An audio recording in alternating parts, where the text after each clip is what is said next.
Welcome to the Resume Storyteller, bringing you interviews with industry experts, regular folks who tested the job search waters and succeeded, and strategies to tell your story and land you job interviews. Here's your host, Virginia Franco. Everybody, I have with me today career coach, HR pro, and consultant Ricklyn Woods. She's a resume writer, a career coach, and a 4-time certified HR professional with over 15 years of experience in human resources. Today, she helps job seekers discover their strengths and attract opportunities that align with their values and natural talents by helping them see their significance and articulate their awesomeness. Her extensive HR background allows her to pull back the curtain on the recruiting process and gives her clients a huge competitive advantage. She shared career advice and resume writing tips on LinkedIn, on Blavity.com, and CareerToolBelt.com. And she is also the host of the So You Want to Work in HR podcast, which is awesome. If you haven't checked it out, please do. I know it's on iTunes. But Ricklyn, thank you so much for joining me. Thank you for having me. I'm super excited to be here and have this chat with you, Virginia. Absolutely. Well, I have, I don't know how long we've been connected, but I've followed some of your posts for a while, and I'm a huge podcast geek. So I listened to your first podcast. I'd love to hear, you heard me give that quick overview about your bio, but what made you sort of shift into this role of helping job seekers, sort of jumping to the other side of the hiring table? Oh, goodness. Well, I'm so glad you asked that question because I love my career story. I haven't had a linear one. It's been quite the windy road. But when I first got into HR, I actually started on the recruiting side. And the reason why I wanted to get into HR is because I wanted to help people get hired. So I started as a recruiting coordinator and just wanted to be that person who could make that phone call and say, we're going to offer you the position, and, hear that excitement in their voice. And, of course, I wanted to grow in my career. So I transitioned out of recruiting into more generalist type HR roles and expanded my experience and got into leadership. And so I shifted from that recruiting seat, but I often found myself having conversations with employees about their career. Employees would come in, maybe unhappy about their manager or the work they were doing. Mm-hmm. And they maybe wanted to, kind of vent about work. But what I would also always find myself talking about is their career. And what I realized, a lot of the complaints, if you will, that I was dealing with employees were centered around a lack of alignment with their career choice, but they just didn't know what to do next. So of all the great work I did in HR, what I realized I loved the most was working with people and helping them to develop and, reach their full potential. So that was kind of the impetus for me making this transition. Were you ever in HR business partner roles as part of this career path? I absolutely was. Yeah. And there was for about 6 years, I was in a regional HR business partner role. I traveled extensively, probably 3 weeks out of the month, across a good portion of the U.S. I was keeping track. I think I visited 24 states and Canada while I was working as a regional HR professional. Wow. Well, what's cool about that is that you've been on the front lines in recruiting, and then in the HR business partner side of things, you're driving strategy, making making sure that the talent strategy aligns with the vision or the company strategy, right? Making sure that the bodies are in place and that people stick around to help. So you really did get to see everything on that side of the hiring table. I did. And actually working in that business partner seat, and I'm glad you mentioned it because I shifted from, the true sourcing and recruiting and interviewing to, as you mentioned, being more involved in the overall talent strategy. So I was privy to and often involved in conversations around hiring, frontline hourly employees to management employees to succession planning to sitting in on panels for senior leadership positions. So I've had exposure to hiring at all levels. Yes. It sounds like all different parts of a business, right? in all different parts of the business. In fact, in one of my roles, I had a kind of a unique position where I supported field operations, supporting technicians in the field, but I also supported every function you'll find within a corporate office, from finance to supply chain to accounting to, you name it. I've had exposure to every function within an organization. Oh, that's great. So given what you were exposed to back then and what you're doing now, are there sort of common challenges that you see that people struggle with in terms of figuring out their next best move, if they are jumping into job search or looking to make a career change? Yes. And actually, what I find the most, even in the clients that I work with now, is the two biggest challenge really have nothing to do with the tactics of the job search itself, but they have everything to do with mindset and lack of clarity.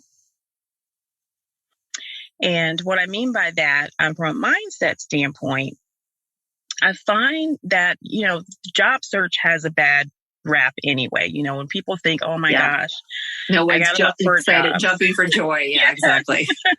Exactly. And then you've got a lot of commentary about the hiring process being broken. So many people dread the job search, but they also kind of carry that negative energy into the job search. And I often coach my clients, what you put out is what you get back. So as dreadful as the job search might be, if you approach it with that type of negative kind of fixed mindset, then I feel like that has an impact on the results that you receive. So even in such a dark time for some people who may be unemployed, having the right mindset, being positive, that comes through even in your interview or your phone interview or your video interview. So mindset is important. And then lack of clarity.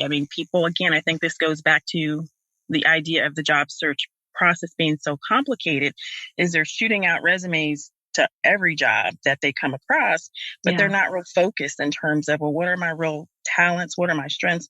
What problem am I going to be able to solve for said organization, rather than just applying because it's an opening that seems interesting to them? Do you feel like when you're able to sort of help make that mind shift happen from this is negative, this sucks, to this is an opportunity? Do you feel like then the clarity starts to come into play because people really get excited about thinking about, what am I good at? What problems do I solve? All of that. So one sort of leads into the other. Absolutely. And I also think, and I like that you point out just, how you approach the experience. And when I work with clients who often are nervous about interviews, which is common, I was nervous when I was interviewing. I find, though, that when you shift the idea from a job interview it's a conversation. It's an opportunity for you to learn about this company, learn about the people you're going to be interviewing with, talk about yourself so they can learn more about you. And at the end of the day, it's just a conversation to see if there is a match. And I know it's easier said than done, but I often encourage my clients, as much as I know you may need this job or want this job, when we are attached to a specific outcome, it makes the process more stressful, because now you're worried about, oh, am I going to pass the test, if you will? Are they going to like me? Are they going to offer me the job?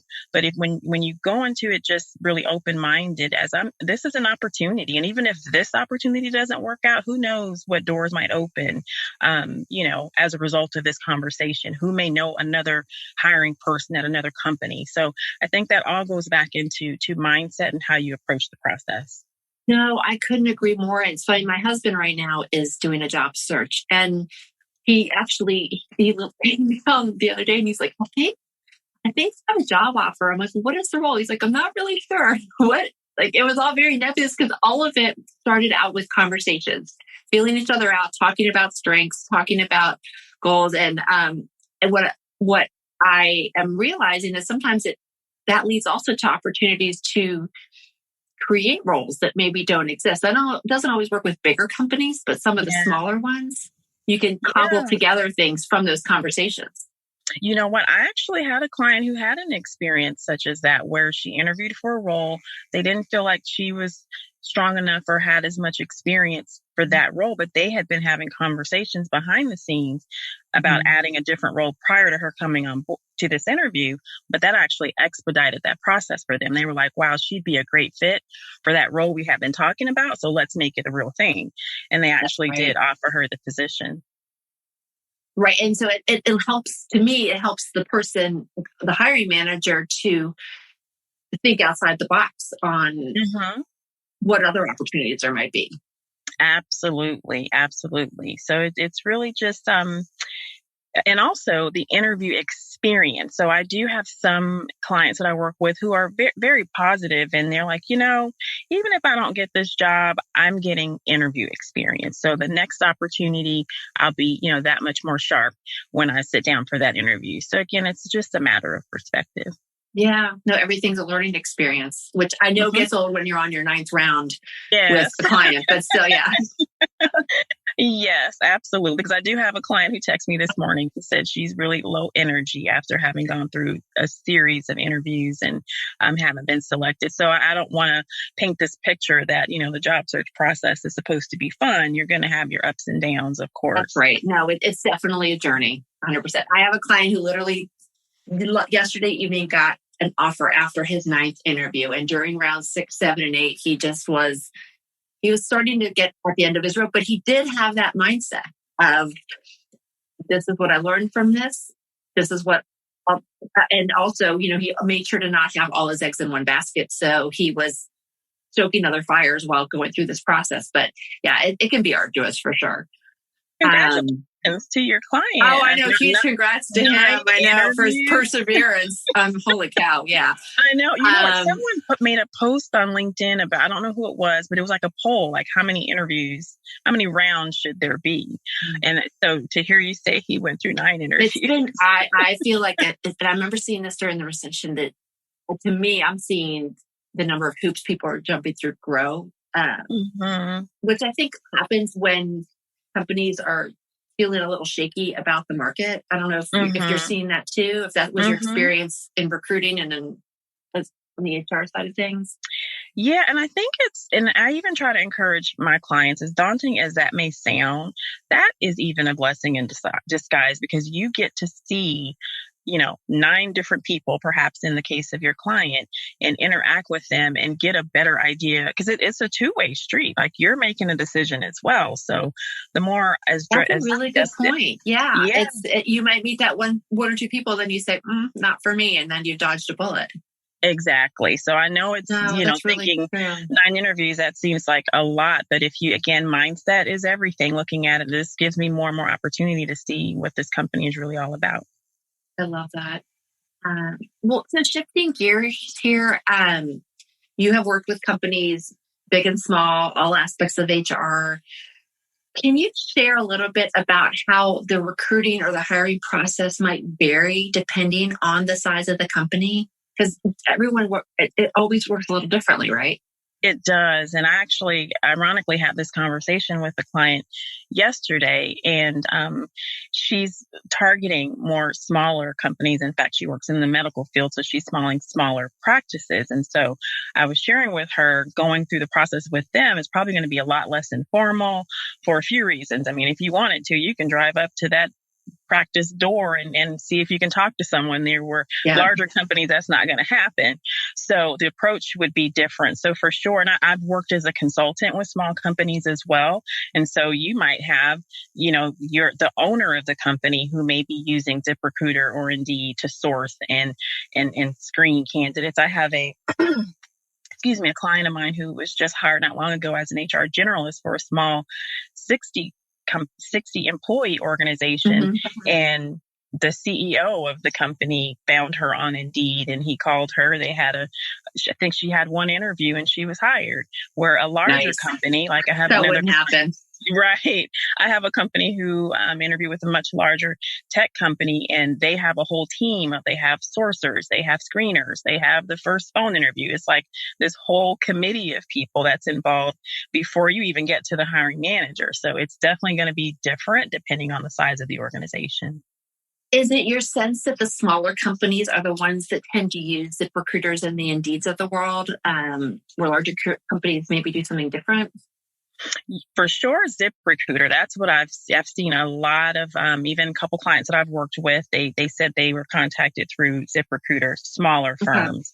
I do get the sense, and I'm very well connected with quite a few recruiters at larger companies and on LinkedIn, and they seem to use LinkedIn a lot more and actually doing, using LinkedIn as a database, which is why it's so important to have your LinkedIn profile, properly Yeah. optimized for search, because I do think that's where larger recruiters and even recruiters that I've had conversations with, they leverage LinkedIn a lot more.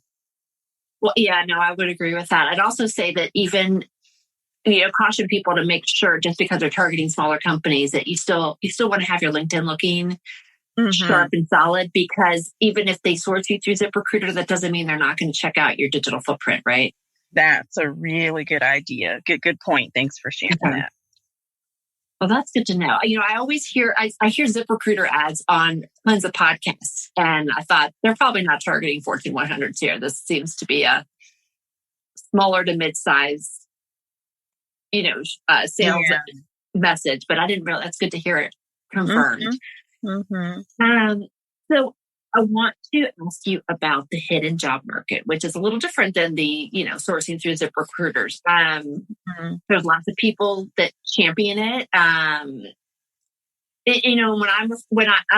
love to hear if you have a different take on the definition. But when I think about hidden job market, it's not just jobs that don't get posted. It's jobs that do, while the posting is taking place, conversations are happening to see about people that might be a good fit. Mm-hmm. So I'd love to hear a lot of people that say, bypass applying online. You really need to try to work to have those conversations. And then there's others that talk about focusing on applying online. What are your top thoughts on it? And how do you advise job seekers to sort of navigate finding out about and landing roles? That was a long question. Sorry. That's okay. It's a very, very, very good question. And I think we share similar views on what would be considered the hidden job market. There's, of course, the old saying, it's not what you know, but who you know. But I like to kind of flip that on its head, and I take it a step further. It's not just who you know, but it's who knows you. Because there's a difference. Ooh. I could know a lot of people, but if they don't think of me, when that opportunity comes up, when they're at the, conference room table talking about this new opening, if Ricklyn's name doesn't come to mind as a viable option, then it doesn't matter how many people I know. So it's about positioning yourself. That's a really good point. Yeah, I think that's so key. So I think, everybody's talking about the importance of networking and really being connected, which I totally agree with. I think, unfortunately, sometimes people wait too late to start building those relationships. So I think they would be at a disadvantage for the most part when it comes to tapping into the hidden job market. I think you have to be well networked, well positioned in order to really see any benefits from tapping into the hidden job market. Yeah.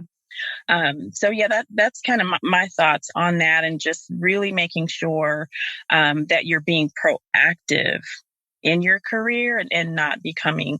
I think you can feel comfortable at a job if you're working for somewhere for a good number of years and things are going well, but you still got to be thinking about that what if, and making sure that you're positioning yourself well as an expert or a skilled person in your field. Do you, and I guess the question is going to be a broad generality, but there's all sorts of figures around. This is the percentage of jobs that are really landed through the hidden job market. Do you feel like it's a majority? Do you feel like it's not? Are those numbers skewed? You know what? I will say from my experience and the clients that I've worked with, I think that number is a little bit skewed, and that there are not as many jobs being landed from the quote unquote hidden job market, if you will.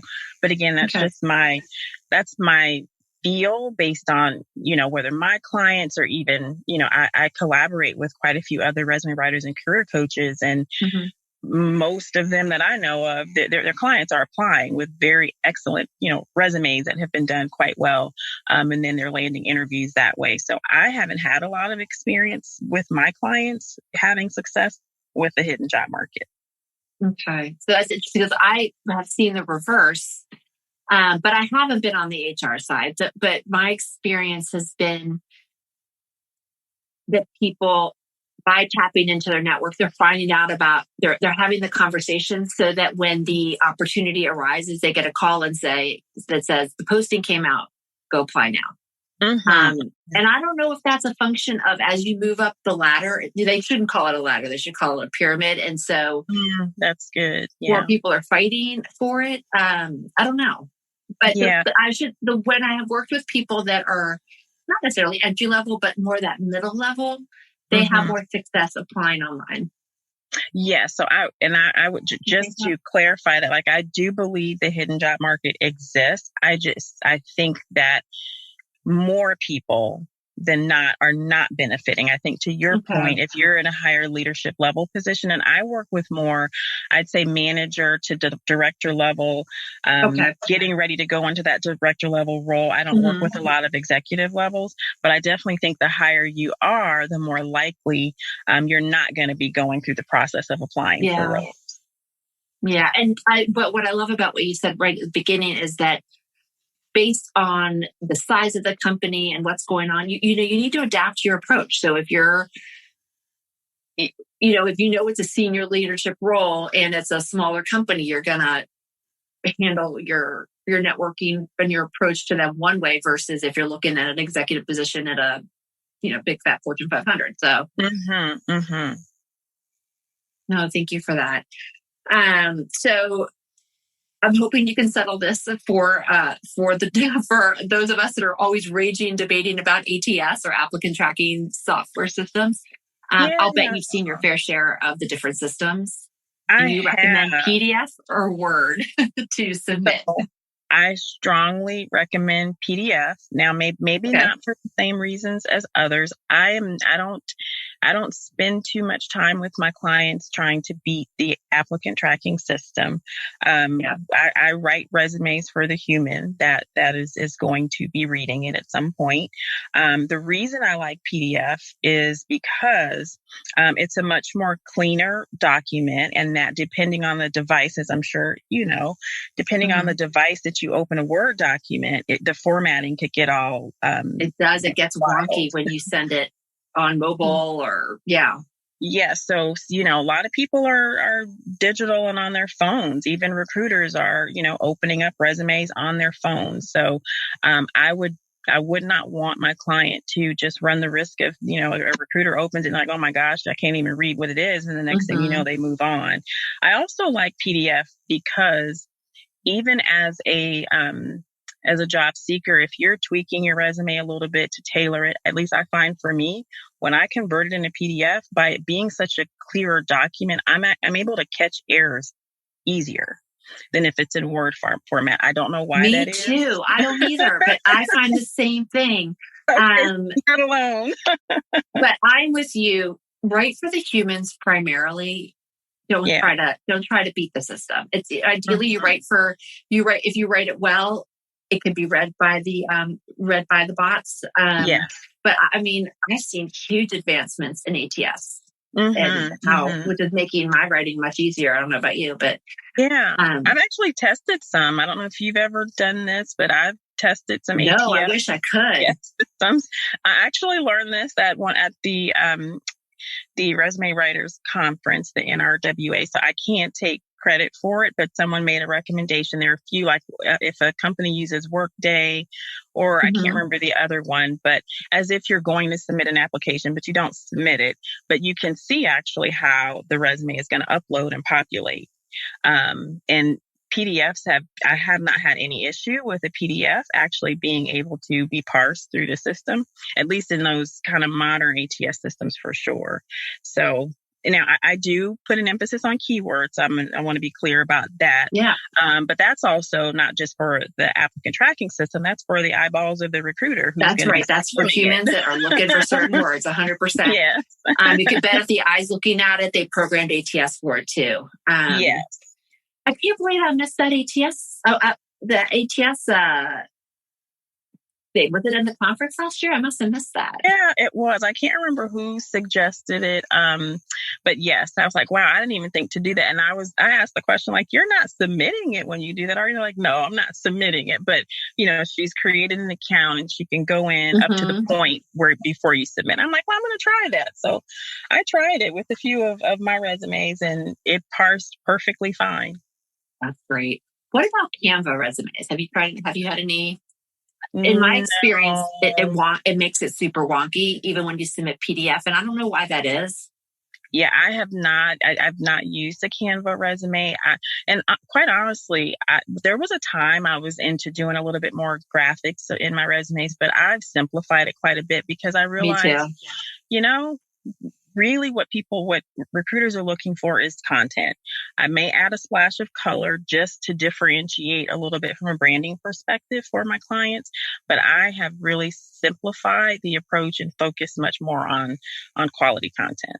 I'm with you. And plus with because you don't know what systems you're dealing with,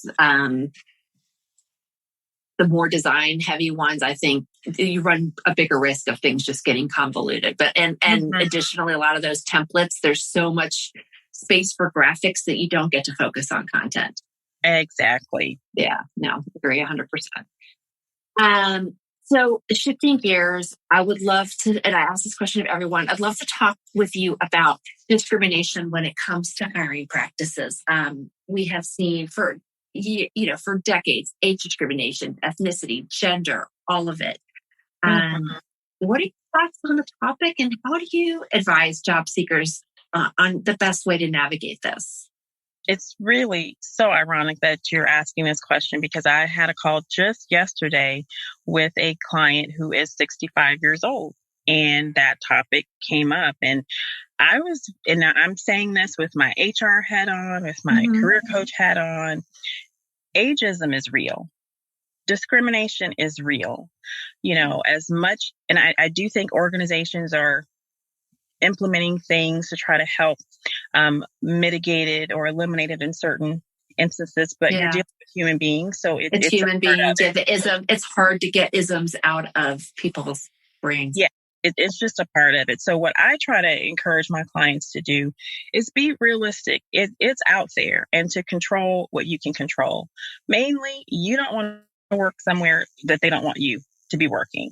So if you are applying for a position or interviewing for a company and they don't hire you and it happens to be because of your age or if it happens to be because of your ethnicity or gender, most times you really don't know.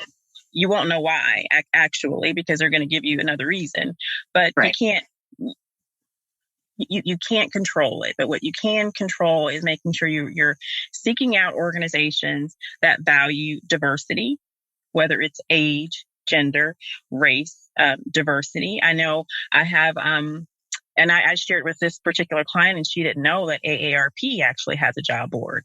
So I think being proactive and recognizing that there are organizations who as part of their diversity initiatives are looking to hire mature employees. So it exists and figure out ways around it the best way you can. But at the end of the day, you want to work somewhere where they want you to be and know that door will open. I don't know if you know Mark Miller or not with Career Pivot, but he works a lot with baby boomer job seekers. And I remember he was one of my first guests on my podcast 3 years ago. And I remember he said to me, use LinkedIn, look at the dang pictures. Like, look, if you want to know if they're hiring people that have lots of gray hair, go on and look. And you could do that with gender. You could do that with color of your skin. And that helps you to separate from who's talking the talk and who's, living it. So I totally agree. I thought that was really good advice. It is. And I think I've had clients that have done that. They look at the employees on LinkedIn and they're like, well, they don't look to be hiring. They don't have a very diverse workforce. So, and that can be, you can look at that a couple different ways, because if they don't appear to, in terms of race or skin color, because that's really all you can go on. It could be that they're, maybe they're in the middle of shifting that, especially where we are today. So right. I try to encourage people, don't be discouraged by that. You might be the first person that they hire. That may be part of a welcome initiative. No, that's true. And I think that's where conversations can take place as well. Mm-hmm. For sure. No, that's true. But controlling what you can control is such good advice. Because you could feel, it could be such a self-defeating prophecy if you feel like you're set up to fail. Yes. I totally agree. I totally agree. To your point, like mindset is everything. And if you go in thinking the cards are stacked against you, there's nothing you can do. Mm-hmm, mm-hmm. And that'll show up and show out. I even share it with the client I just mentioned, who's older, that if you show up in an interview with a lack of confidence, that the interviewer can kind of sense that. So to your point, if you go into it already thinking like, oh, here right now, because she mentioned most of the people I'm interviewing with are millennials, they won't want to hire me. Well, if that's your mindset going into it, then that's probably what the outcome is going to be. Yeah. To me, the ageism one is the easier one to overcome, at least on paper, because you can. To me, some of the biggest biases that people attribute to older Gen Xers and baby boomers, because I'm in that file, is that we are slow to adopt technology, and that we think we're the smartest people in the room. So you can, you can show that on paper that you love to keep learning, that you know software, that you collaborate with people. You can't change your gender. You can't change your ethnicity. That's a different. Right.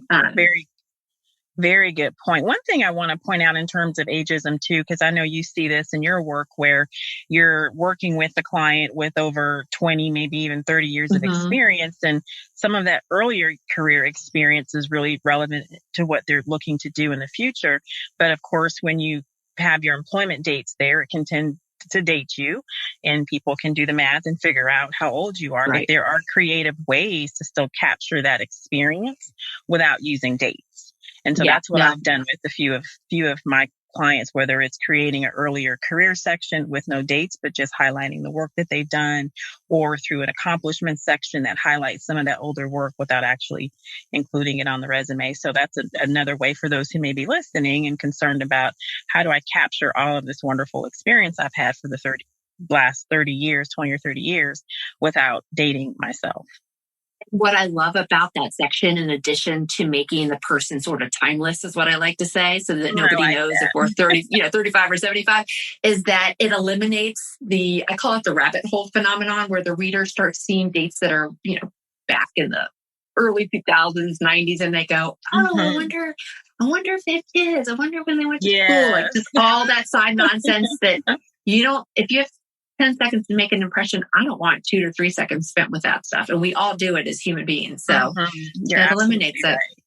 You're absolutely right. And we alluded to this next question earlier, but if you have anything to add, I'd love to hear it. How important of a tool do you think LinkedIn is to job search? And how do you have any recommendations on how job seekers can use it to their full advantage? We've talked about looking at pictures. We've talked about how we know that people look at us. Use it for searching. You know what? I think it is a very important tool. Although I've had some recent experiences that's kind of raised a slight question mark in my mind, because I have had a few clients recently who landed jobs relatively quickly, and I don't believe their LinkedIn profile was really what made the difference for them. It was more so their resume. Now, not to say that their LinkedIn profile shouldn't be up to par, but I struggled even. It wasn't the factor. No, it was not. In fact, because I do LinkedIn updates, and two of my clients landed jobs before I even had finished the update on their profile. So it was like, well, I guess you Wow. really didn't need that so much. But I'm a huge proponent of LinkedIn, more so from the standpoint of yes, like I mentioned earlier, searchability. I think that's important. Also, showcase a little bit of your personality. I share with my clients that LinkedIn is no longer a digital static resume. It's actually kind of like your own personal website now, a personal landing page, if you will, where if somebody wants to go and learn a little bit more about you besides where you worked, they can do that on LinkedIn, whether it's through your activity section or your about section. People can, potential hiring managers can glean a little bit of insight into your personality. So I think it could help in that standpoint. And of course, being able to reach out in terms of networking or either reaching out directly to hiring managers. So I highly recommend for my clients, if they can figure out who the hiring manager is or who the recruiter is or any recruiter at the company for that matter, to apply online and reach out and introduce themselves. So I like it as part of a strategy. Yes. Yeah. Yeah. That's it. To me, nothing is one magic bullet, but together they can really help drive a great job search strategy. Now, with the people that you were working on the updates and they'd already landed, are there any common themes that you saw? Like, were they all in sales or were they all targeting X kind of a company or not really? Yeah, good. So I primarily work with HR clients, and these were all HR clients. And the only commonality, I would say, they were both in HR business partner roles. They both had really good resumes, and I'm not tooting my own horn, but I'm trying to think. I'm trying to think. That's a fair question that you're asking. That's interesting. Because I wrote in the last month, two of my clients have interviewed. Well, one landed, one interviewed in HR business partner roles, one on the East Coast and one on the West Coast. And they both got found through LinkedIn. Now, the one who landed, she was targeting big companies like Amazon and the other one is targeting smaller. So it's interesting. I have to keep an eye out. And that's why I love to talk to people that have your background, because everything's always evolving and we need to, as writers, we need to keep up with that. Yeah. And I think this is also good to show, like you mentioned, there is no silver bullet. There is no one way. And I even share with some clients or even prospects, you can talk to another resume writer, career coach, and they may tell you something completely different than what I would say, just because our experiences are different and just different perspectives. But, and I'm reflecting as we're having this conversation, and all of my clients that have landed jobs within the last month or so, they applied online. They applied online and got a call within a couple days for an interview. And that is where it started for them. That's wild. Well, I always say because you're right, everyone's got opinions, everyone's got different viewpoints. When I write my clients' resumes, I always say, go run it by 5 people. Everyone's going to say something, but if 3 people say the same thing, then we have something that we need to address. That's a very good approach. Yeah. Very good. Because and all of us have different stories. And I try to guide everything I do based on hearing lots of different stories and making the best choice for the majority, I guess. Yes. So one of my favorite questions, someone pulls you aside in a crowd if we're ever let out of our houses and asks you, all right, I'm going to start job hunting. What are a couple tools that I absolutely need to have before I hit the ground running? What would you say those tools need to be? That's a good question. So I consider a resume to be a tool. And I don't know if that's what you mean by tool, but that is really what I consider. Everyone has different definitions. That's why I keep this question in here, because I keep hearing different answers. Yes. And I see it as that it's definitely a tool, because it's usually going to be the thing that is going to land you that first interview, but not just any resume. I think it's very important to have a targeted and well-tailored resume. So I do a resume review before I work with the client, and their resume is so broad. And I find that a lot of people just dump everything they've ever done on a resume because I think they're thinking, to no fault of theirs, is, well, I need to put everything I'm good at, everything I've ever done on this resume so that they can see how great I am. Yeah. But they don't understand that is actually counterintuitive, and you're really confusing the recruiter more than anything. And if you're expecting a recruiter to look at your resume and try to figure out how you fit into their puzzle, they don't have the time to do that. So you help yourself by helping them really see relatively quickly what value you bring based on the position that you're hiring for.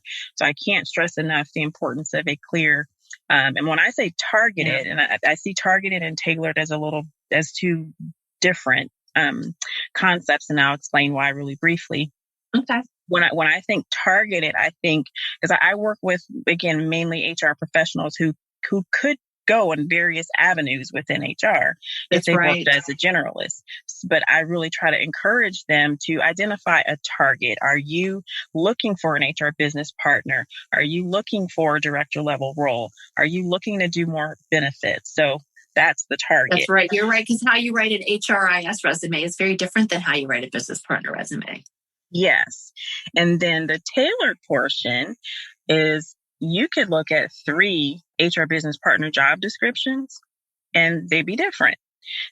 Depending on the organization, they may be a heavier focus in employee relations. There might even be a heavier focus on recruiting for this said HR business partner position, depending on how that company is structured. So really paying attention to the job description and trying to glean and identify what's really the essential functions of said job, and how do I tailor my resume so that I'm really emphasizing, my work and experience in this area. That's such a good. That's good how I look at trying to glean the focus. No, that's a really, really good point. Mm-hmm. And we are on the same page with targeted and tailored. Awesome. Okay. Always good to know when you're aligned. We do not suffer on this one. Okay, so last question, my favorite one. So you have a business, you have a podcast. What is next for you? Wow. At this point, and I'm still growing my business, still growing my brand. So I see in 2021 just continuing to continuing to grow and continue to grow my brand and get better at podcasting, because I am new at it. You're a newbie. I am a newbie. And really to be able to continue to impart, insight, information through my content on LinkedIn. That's it. That's all I'm thinking about now. That is exciting. So I have included as part of your bio, that'll be on my website and on iTunes and all that, your ricklynwoods.com website, the link to the So You Want to Work in HR podcast, and then your LinkedIn profile as well. But those are the 3 best places to follow you and learn more about you. Is there anything else that you want to reference? You know what? You nailed it. Those are the 3 ways to reach me. I am primarily on LinkedIn. I love LinkedIn and the community that I'm building there, with folks like you and others in the career space and HR space. So find me on LinkedIn. That's where I hang out the most. Excellent. Well, Ricklyn, thank you so much. I really appreciate it. I continue to learn, and thank you for your contributions to helping grow my brain and my knowledge. Thank you. I'm always learning from you and things you post as well. So I am honored to be a guest on your show. Thank you for having me. Have a great rest of your day. You too. You've been listening to The Resume Storyteller with Virginia Franco. To learn more about storytelling strategies to catch the eye of today's online skim hiring and decision makers, please visit www.virginiafrancoresumes.com.